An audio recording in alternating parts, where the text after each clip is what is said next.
கண்டிப்பாக ஓவியா.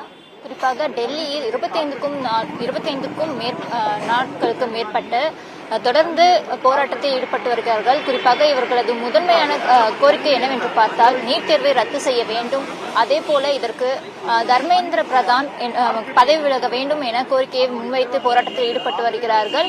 இதன் தொடர்ச்சியாக சென்னையிலும் சிஜேபி சார்பில் தற்பொழுது 5வது நாளாக போராட்டத்தில் ஈடுபட்டு வருகிறார்கள். அவர்களிடமே சில கருத்துக்களை கேட்போம்.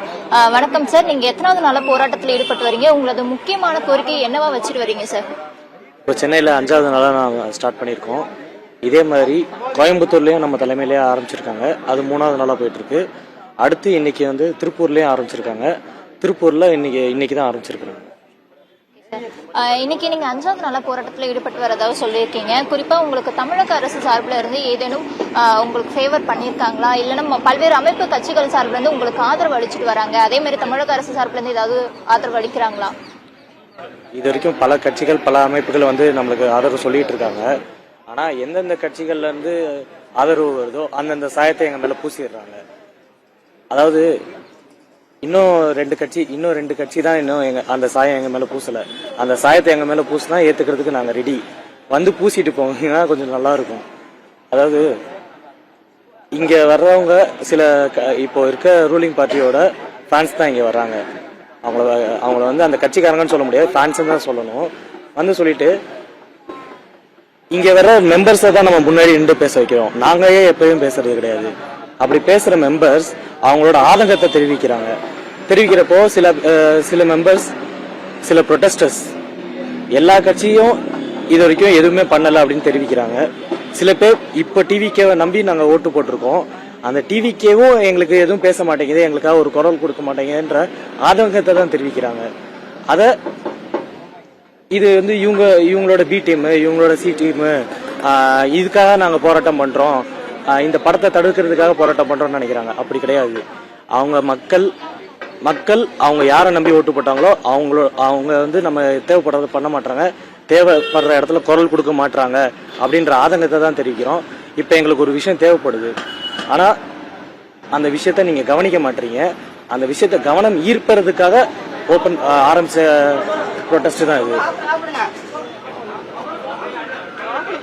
குறிப்பா இப்போ இன்னைக்கு 5வது நாள் போராட்டத்தில் ஈடுபட்டு வந்துட்டு இருக்கீங்க.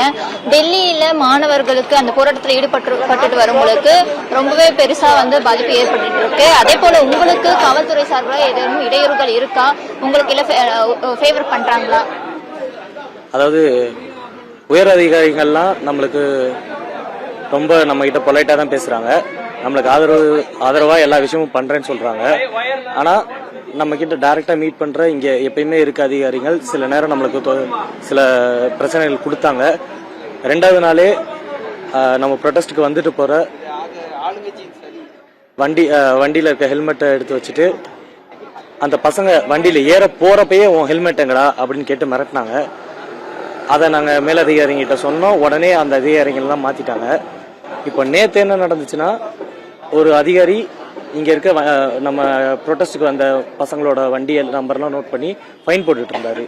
ஃபைன் போட்டுட்டு இருக்கப்ப எங்க அமைப்புல இருக்க ஒருத்தர் போய் கேட்டதுக்கு அவர் அடிச்சு வண்டியில ஏற்ற போனாங்க.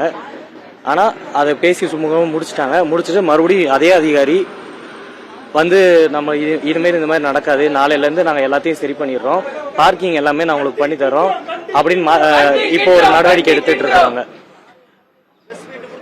ஒரு விஷயம் நடக்குது, அதுக்கு நம்மளுக்குன்னு ஒரு விஷயம் இன்னொரு எப்படி சரி பண்ணணுமோ அது சரி பண்றதுக்கு அடுத்த குறிப்பா நம்ம ஜல்லிக்கட்டுக்கு பெரிய அளவுல தமிழகத்துல போராட்டம் நடந்தது, குறிப்பாக மெரினா கடற்கரையில. அதே போல இப்போ பெரிய அளவுல நம்ம இளைஞர்கள் இந்த போராட்டத்துக்கு முக்கியத்துவம் அளிக்கலையா? இதை எப்படி பாக்குறீங்க? உங்களுக்கு ஆதரவு இளைஞர்கள் மத்தியில இருந்து எப்படி இருக்கு? அதாவது பாதி இளைஞர்கள் இங்க உண்மையா ப்ரொடெஸ்ட் பண்றாங்க, அவங்களுக்கு சமுதாயத்து மேல அக்கறை இருக்கு. மீதி இளைஞர்கள் அவங்க தலைவர்கள் மேலதான் அக்கறை இருக்கு, சமுதாயத்து மேல எந்த அளவுக்கு அக்கறை இருக்குன்னு எங்களுக்கு தெரியல. அவங்களுக்கும் சமுதாயத்து மேல அக்கறை இருக்கு அப்படின்னு சொல்றாங்க. ஆனா இந்த வருஷம் நீட் எக்ஸாமுக்கு 20 பேர் இறந்திருக்காங்க. அதை பத்தி தமிழ்நாட்டு அந்த மீதி இளைஞர்கள் எதுவுமே பேசவே இல்லை. அவங்க எப்ப பேசுறாங்களோ அப்பதான் அவங்கள நாங்க இளைஞராக ஏத்துக்குவோம். அவங்கள சீக்கிரம் பேசணும்னு நாங்கள் நம்புகிறோம். இந்த ப்ரொட்டஸ்ட் அவங்கள பேச வைக்கணும்னு நாங்கள் நம்புகிறோம். தொடர்ந்து உங்களது போராட்டம் எது வரைக்கும் தொடரும்? அடுத்த கட்ட நடவடிக்கை என்னவா இருக்கும்? ஏதேனும் முற்றுகை போராட்டமா இருக்குமா, இல்லை இதே போல அமைதி வழியில போராட்டத்தில் ஈடுபடுவீங்களா சார்? இந்த போராட்டம் என்னைக்குமே அமைதி வழி போராட்டமாக தான் நடக்கும். அதுக்காக தான் நாங்கள் வந்து ஒரு பொது இடத்துல ப்ரொடெஸ்ட் பண்ணாமல் ஒரு தனிநபர் இது ஒரு பிரைவேட் ப்ராப்பர்ட்டி. இந்த பிரைவேட் ப்ராப்பர்ட்டியில் எந்த விதமான பிரச்சனையும் வர ப்ரொட்டஸ்டர்ஸ்க்கு எந்த விதமான பிரச்சனையும் வந்துடாமல் இருக்கிறதுக்காக தான் இந்த மாதிரி இடத்த நாங்கள் சூஸ் பண்ணியிருக்கோம். இந்த இடத்துல ஒரு 2000 மக்கள் வரைக்கும் கூடலாம். இது வரைக்கும் வந்த எல்லாருக்கும் சேஃபாக வந்துட்டு சேஃபாக போயிட்டு இருக்கிறாங்க. இது என்னைக்குமே அமைதி வழி போராட்டமாக தான் இருக்கும். முற்றுகை போராட்டம் எங்கள் மூலயமா எங்கள் தலைமையில் எதுவுமே நடக்காது. இப்போ டெல்லியில் நடக்கிற போராட்டம் என்னைக்கு முடியுதோ அன்னைக்கு தான் இங்கேயே முடியும். அந்த 20 பேர் இறந்ததுக்கு யார் பதில் சொல்றாங்களோ, எப்போ அதுக்கு ஒரு பொறுப்பேற்றுக்கிறாங்களோ அன்னைக்கு தான் இந்த ப்ரொட்டஸ்ட் முடியும். குறிப்பாக ஓவியா, தங்களது கோரிக்கைகள் நிறைவேறும் வரை தொடர்ந்து எங்களது போராட்டம் நடைபெற்று வரும் என்றும் தெரிவித்து வருகிறார்கள். அதே போல தமிழக அரசு சார்பில் இருந்து தங்களுக்கு ஆதரவு அளிக்க வேண்டும் என்றும் தற்பொழுது இவர்கள் தங்களது கோரிக்கையை தெரிவித்து வருகிறார்கள். ஓவியா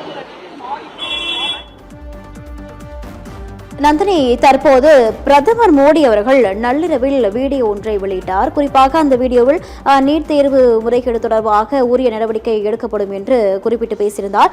இது தொடர்பாக போராட்டக்காரர்களுடைய கருத்து என்னவாக இருக்கிறது?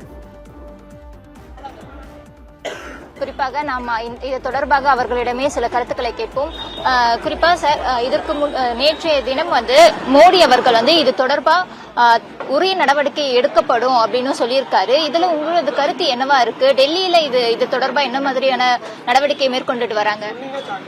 இது எல்லாமே ஒரு கண் துடைப்பா தான் நாங்கள் பார்க்கிறோம். என்னைக்கு முழு நடவடிக்கை எடுத்து முடிக்கிறாங்களோ அன்னைக்கு வரைக்கும் இந்த போராட்டம் தொடரும். ரொம்ப நன்றி சார். குறிப்பா நாம் போராட்டக்காரர்களிடையே இது தொடர்பாக சில கருத்துக்களை கேட்டறிந்தோம். இது வெறும் கண்துடைப்பிற்கு மட்டுமே மோடி அவர்கள் தெரிவித்து வருவதாகவும், தொடர்ந்து தங்களது கோரிக்கை நிறைவேறினால் மட்டுமே எங்களது போராட்டம் நிறைவு அடையும் என்றும் தங்களது கருத்துக்களை தெரிவித்து வருகிறார்கள். ஓவியா.